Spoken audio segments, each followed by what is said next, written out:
Saat Anda menonton video ini, Anda mungkin sudah mengikuti berita yang cukup viral. Kemarin atau 2 hari yang lalu itu, saya kurang ingat waktunya. Seorang ibu muda yang terlihat kaya raya karena mengendarai mobil mewah. Tapi kontras sekali karena dia mengambil coklat di minimarket. Sebuah tindakan yang memalukan dan juga sekaligus memilukan. Kita bahas itu di video ini.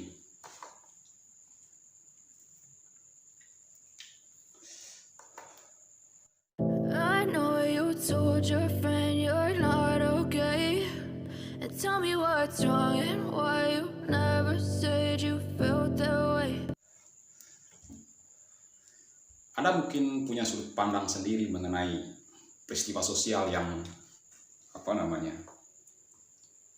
seperti yang saya katakan tadi, memilukan sekali dan juga memalukan karena ada suatu batasan moral yang seenaknya begitu saja dilanggar. Tidak merasa bersalah, malah orang yang seharusnya menjadi korban dituntut untuk minta maaf. Itu memilukan sekali. Memalukannya adalah, coba Anda bayangkan, naik mobil mewah tapi coklat yang harganya mungkin tidak sampai Rp10.000, itu diambil dengan cara mencuri. Itu kan, kalau misalnya ada orang kaya yang menyaksikan peristiwa itu kan memalukan, menjatuhkan harkat dan martabat orang kaya. Bagaimana tidak naik mobil mewah tapi kok cuma coklat diambil begitu saja, dinyolong gitu saja.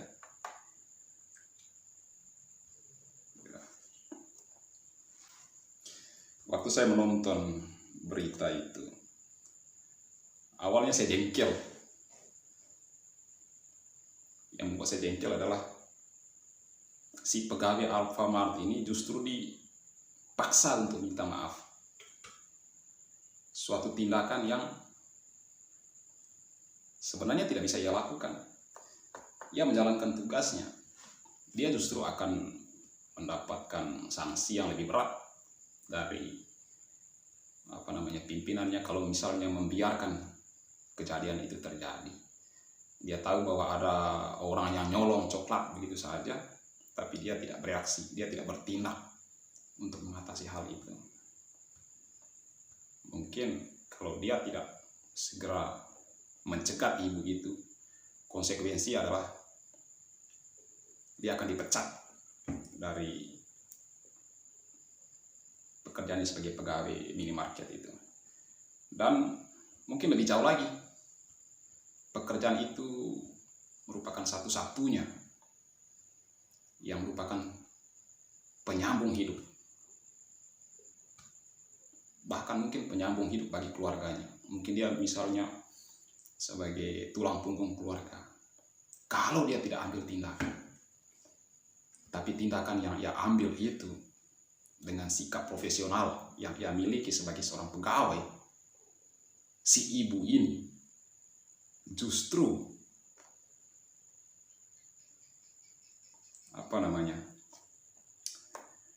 menuntut si pegawai ini untuk minta maaf, seolah-olah dia yang bersalah karena mencegat si ibu ini untuk tidak mengambil barang itu. Itu yang membuat saya marah sebenarnya. Tapi saya barusan melihat di berita bahwa ini ternyata bukan kejadian yang pertama kali terjadi. Bahwa ternyata si ibu ini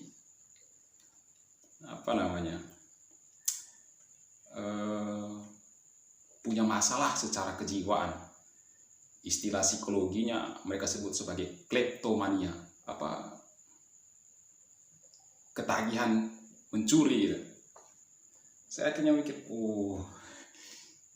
ini kayaknya bisa jadi alasan untuk bisa memaklumi juga sikap si ibu, bahwa ternyata dia punya bawaan penyakit yang membuat dia bertindak seperti itu.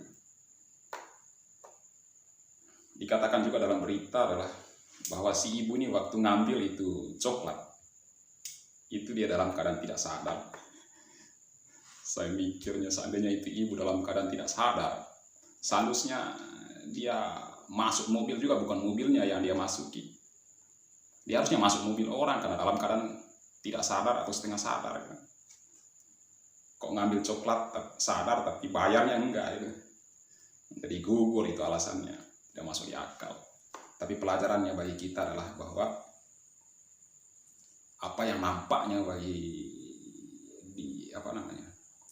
secara kasat mata itu mewah, glamor, belum tentu di balik itu orangnya secara karakter, secara kepribadian baik. Jadi jangan tertipu dengan penampilan, jangan terbius dengan apa yang kita lihat secara kasat mata.